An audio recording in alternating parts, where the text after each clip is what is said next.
नमस्ते। चलिए आज एक नए एसएमई आईपीओ को एनालाइज करते हैं। ये कंपनी एक्रीशन न्यूट्रावेदा एक बहुत ही तेजी से बढ़ रहे आयुर्वेदा और न्यूट्रिसिटिकल सेक्टर से है। तो बिना किसी देरी के लेट्स डाइव राइट इन। तो आज के इस एनालिसिस में हम इन 5 की एरियाज को देखेंगे। बिजनेस से लेकर IPO details, financials, risk versus reward और आखिर में अ फाइनल वर्डिक्ट। इससे आपको पूरी पिक्चर एकदम क्लियर हो जाएगी। ओके, तो सबसे पहले let's get down to the basics. समझते हैं कि ये कंपनी करती क्या है। एक्रीशन न्यूट्रावेदा का कोर बिजनेस आखिर है क्या? तो देखिए, कंपनी का प्रोडक्ट पोर्टफोलियो काफी फैला हुआ है। मतलब tablets, capsules, powders, oral liquids, creams, oils, सब कुछ। ये डाइवर्सिटी इन्हें मार्केट के अलग अलग सेगमेंट्स को केटर करने में हेल्प करती है। अच्छी बात यह है कि ये किसी एक प्रोडक्ट पर डिपेंडेंट नहीं है।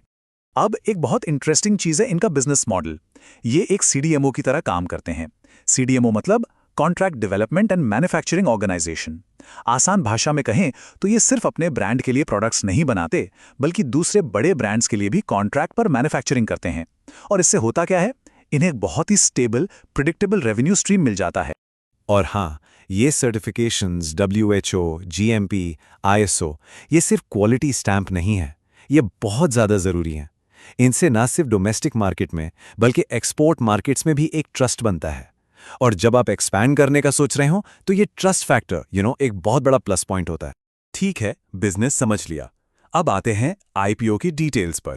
देखते हैं कि ये नंबर्स हमें क्या कहानी बताते हैं। ओके, तो ये रहे आईपीओ के मेन नंबर्स। प्राइस बैंड है 122 से 129 रुपए पर शेयर। इशू साइज करीब 24.77 करोड़ का है। एंड माइंड यू, ये पूरा का पूरा फ्रेश इशू है, मतलब सारा पैसा कंपनी में जाएगा। और हाँ, लॉट साइज 1000 शेयर्स का है, तो ये बात ध्यान में रखिएगा। तो सबसे बड़ा सवाल, कंपनी इस पैसे का करेगी क्या? प्लान्स काफी क्लियर हैं। पैसा जाएगा ग्रोथ में, नई मशीनरी खरीदने में, अपनी मैन्युफैक्चरिंग फैसिलिटीज को एक्सपैंड करने में और वर्किंग कैपिटल नीड्स को पूरा करने में। बेसिकली सब कुछ ग्रोथ फोकस्ड है, जो एक क्लियर एक्सपेंशन स्ट्रैटेजी दिखाता है। चलिए अब बात करते हैं फाइनेंशियल्स की, और सच कहूं तो ये एक जबरदस्त ग्रोथ स्टोरी है। Let's digging. जरा इस रेवेन्यू ग्रोथ पर नजर डालिए। FY23 में ये थे 3.07 करोड़ पर, और FY25 तक ये पहुंच गए 16 करोड़ के पार। That's more than a 5x jump in 2 years। ये एक फिनोमिनल ग्रोथ है, खासतौर पर पिछले साल का जंप तो देखने लायक है। और अच्छी बात यह है कि ये ग्रोथ सिर्फ रेवेन्यू में नहीं है, प्रॉफिट्स भी देखिए, 0.28 करोड़ से बढ़कर 2.61 करोड़। इसका मतलब यह है कि कंपनी सिर्फ सेल नहीं बढ़ा रही बल्कि प्रॉफिट भी कमा रही है। मार्जिन्स हेल्दी हैं and that's a very good sign. और अब ये नंबर देखिए, 81.2%। वाओ, ये है इनका रिटर्न ऑन इक्विटी। ये figure to be honest exceptionally high है। ये दिखाता है कि कंपनी अपने कैपिटल को कितनी एफिशिएंटली यूज कर रही है। लेकिन होल्ड ऑन, यहां एक रियलिटी चेक भी जरूरी है। 81.2% का ROE बहुत इंप्रेसिव है, नो डाउट। पर एसएमई कंपनीज में इतने हाई फिगर्स अक्सर सस्टेनेबल नहीं होते। ये काफी वॉलेटाइल हो सकते हैं। तो इस नंबर को देखकर एक्साइट तो होना है, but with a pinch of salt.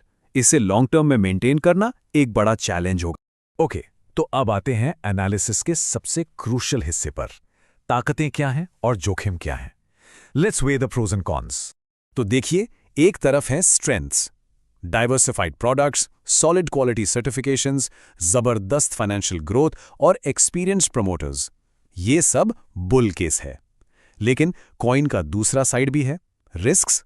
सबसे बड़ा रिस्क है हाई कस्टमर कॉन्सेंट्रेशन। मतलब इनकी ज्यादातर कमाई कुछ ही बड़े क्लाइंट से आती है। अब सोचिए, अगर इनमें से एक भी क्लाइंट चला गया तो रेवेन्यू पर सीधा और बड़ा इंपैक्ट पड़ेगा। दूसरा रिस्क एसएमई लिस्टिंग का है। एसएमई स्टॉक्स में लिक्विडिटी अक्सर कम होती है, मतलब बाइंग सेलिंग कम होती है, जिससे प्राइस में वॉलेटिलिटी यानी उतार चढ़ाव बहुत ज्यादा रहता है।